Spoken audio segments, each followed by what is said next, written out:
tanpa coding pun bisa membuat aplikasi. Oke. Saya manfaatkan untuk pendidikan di agama Islam, buat platform supply and demand. Kayak kita stok relawan, nanti terus cari daerah yang membutuhkan. Oh iya. Iya, baru first time. Pertama kali. Kali langsung ke Turki, tapi iya. Kita transit ke Dubai. Jadi Dubai dulu. Waktu landing kan, landing di Dubai. Pertama Dubai itu lihat Menara Burj Khalifa. Meskipun dari jauh tapi alhamdulillah sudah kerasa, meskipun nggak boleh keluar soalnya kan nggak buat visa. Terus pas waktu pertama kali nyampe di Turki, di bandaranya turun, langsung vibes-nya itu Masya Allah. Soalnya Turki itu juga salah satu impian saya, ingin melanjutkan studi ke sana gitu Mas. Jadi ke sana turun, waktu itu kan Malang kan dingin ya Mas ya. Jadi waktu di Turki kan musim dingin. Jadi saya pakai jaket biasa. Wah, sapiro sih. Ya seberapa sih dinginnya Turki itu? Gue coba keluar bandara langsung 9 derajat Celcius. Mateng aku. Oh iya. Setelah sampai bandara terus dijemput sama panitia.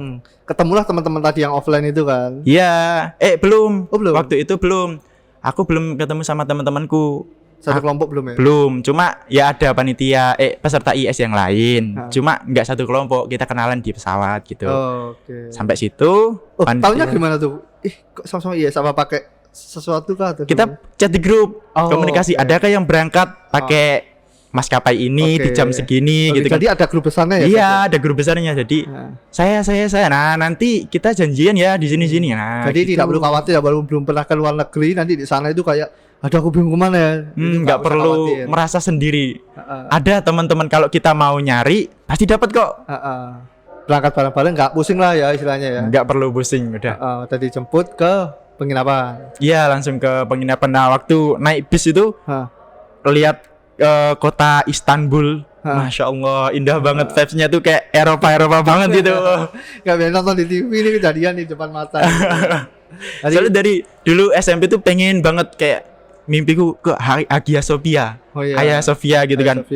Dan alhamdulillah dapet lah kita berangkat ke Turki gitu. Lihat sekitar daerah, perpaduan Asia Eropa, bangunan-bangunannya, arsitek-arsiteknya gitu. Terus sampai di hotel, langsung kita persiapan untuk dinner itu tadi. Iya, dinner gala.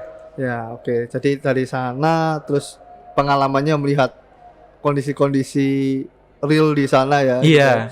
Terus lihat orang-orangnya mungkin dimensi lain lah istilahnya gitu. Nah, itu fun fact itu waktu di bandara kan nggak boleh bawa kayak sampo odol di kabin. Bolehnya di koper. Saya lupa ada di tas saya, terus dibuang kan. Saya sampai hotel nyari pasta gigi, nyari di daerah toko sekitar kan.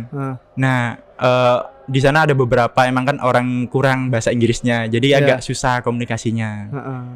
Saya tanya, Mister, bisa aku beli toothpaste gitu kan? Dia bingung. Terus aku pakai bahasa isyarat gini-gini.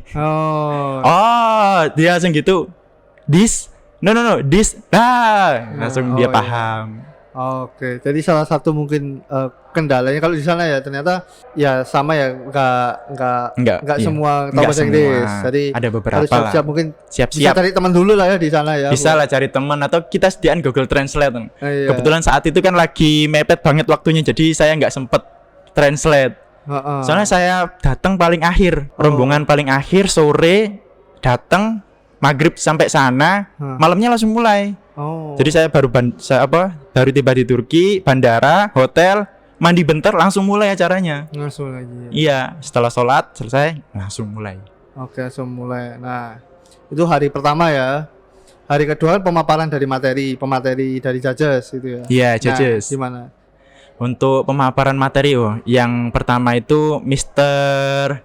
Maxi. Iya, kalau nggak salah Maxi itu tentang mental health. Dia buat platform dengan startup sebegitu bagusnya, itu kayak mental health itu bener-bener penting gitu. Seakan-akan iya ya, mental health itu sangat penting untuk anak muda zaman sekarang. Karena kalau mental health-nya udah rusak, bisa jadi itu kayak masalah hidupnya itu bisa diakhiri. Itu kan nyambung sama pendidikan. Nyambung di pendidikan juga. Pendidikan rohani, spiritual juga perlu. Iya, oke. Lagi terkena mental health-nya itu terus lanjut ada di education. Miss Zafira. Zafira.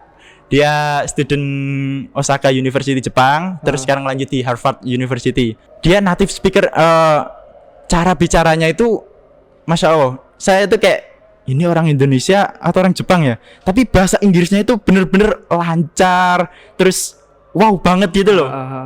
Jadi kayak dia ngasih tahu fakta di Indonesia, pendidikan di Indonesia. Beliau kebetulan kan tentang buat ini platform di Instagram taulebih.id tentang pendidikan seksual menurut agama Islam lah.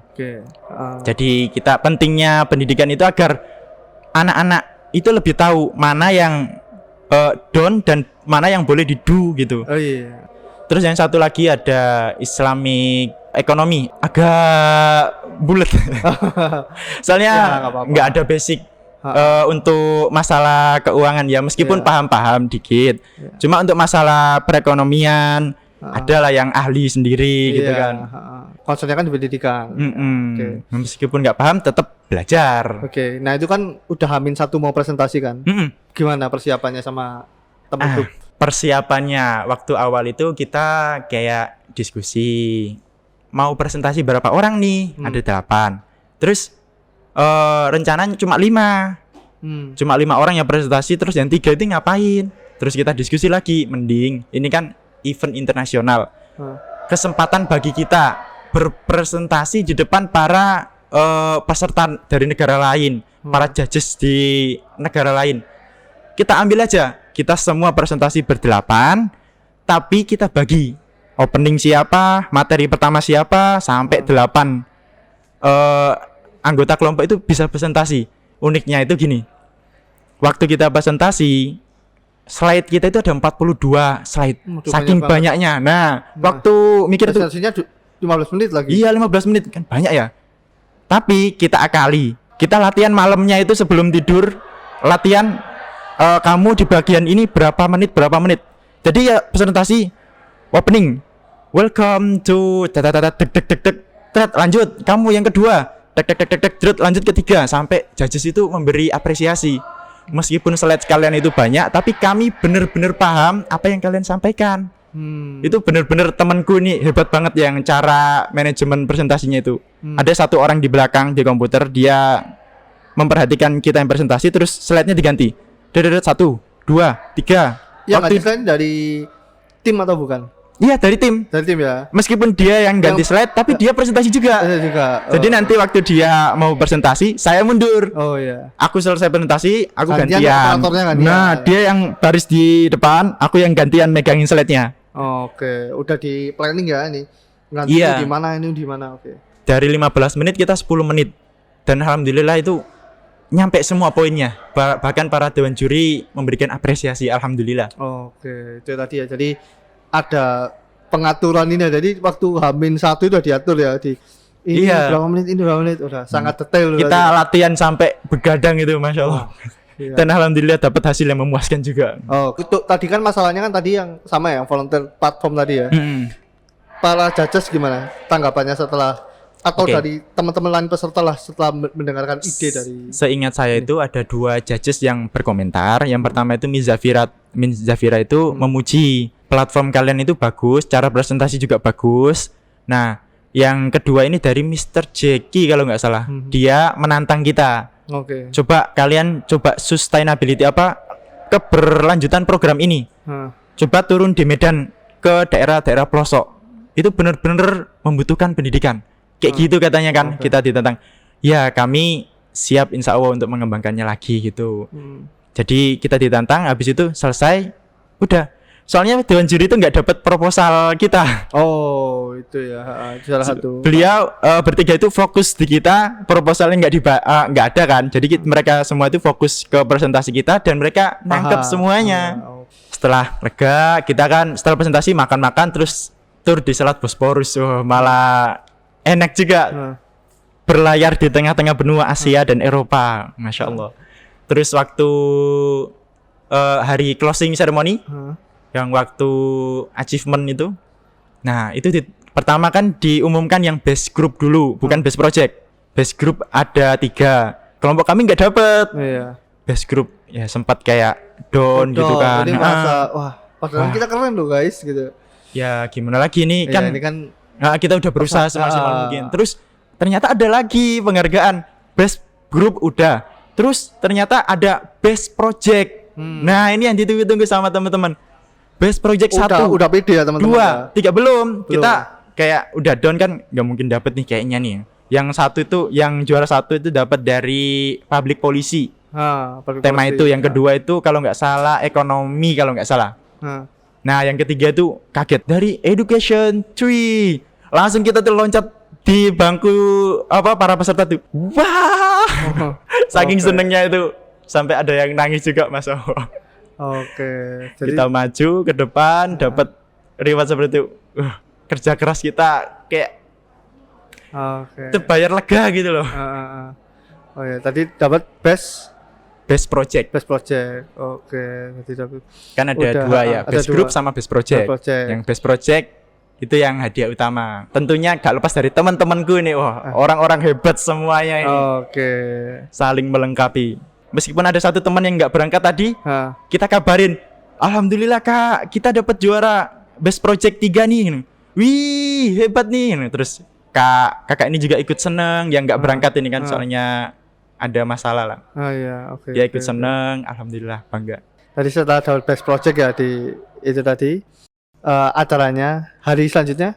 Nah, hari selanjutnya sudah selesai penutupan nih. Ya penutupan. Udah selesai, aku lanjut ada keliling daerah keliling Turki lah.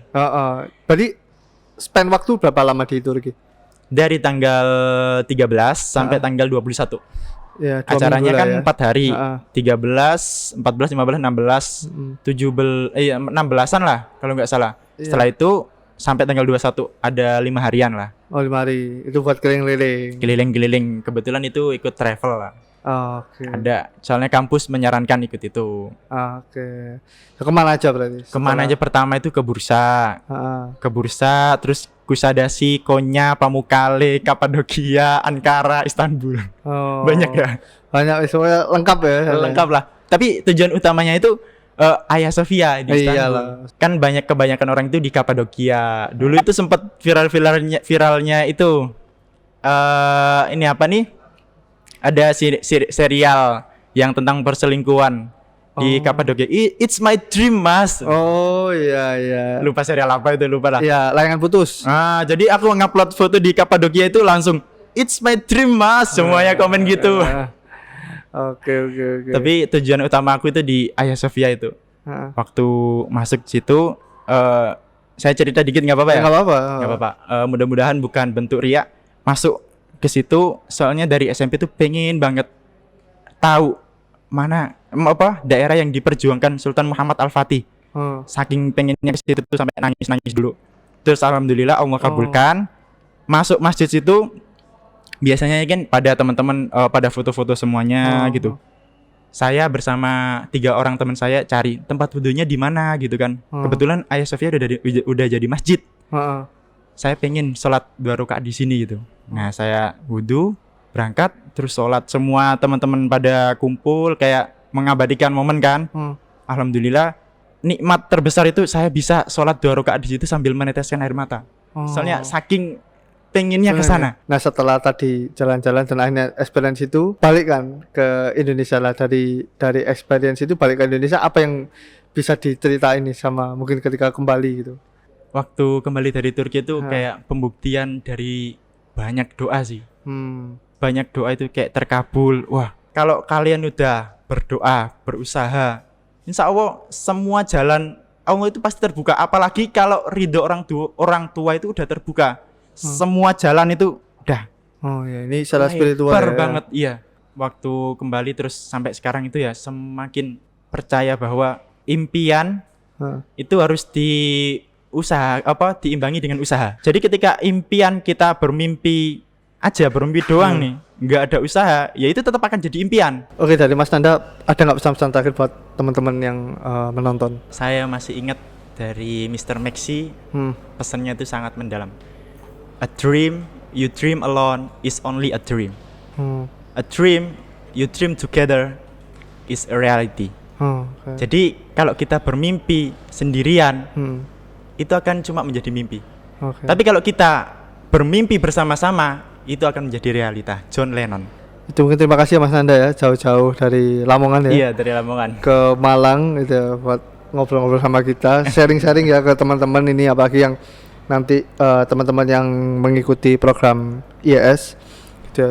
Semoga bisa mendapatkan insight lah dan tahu nanti apa yang mau disiapkan, apa pengalaman apa yang didapat, dan mungkin teman-teman dari ceritanya Mas Nanda harapannya juga bisa tertarik ya. Keren juga ya masuk IES, dapat pengalaman yang tadi inspirasional lah, secara mungkin education pribadi juga dan macam-macam lah, lain-lain. Ya udah, makasih Mas Nanda ya waktunya, sharing ya. Terima kasih teman-teman buat yang teman-teman yang mengikuti program YPP Talks. Kita ngobrol dengan Mas Nanda, salah satu alumni dari program IES di tahun 2022. Sampai jumpa di episode selanjutnya bersama narasumber-narasumber lainnya. Sampai jumpa. Dadah.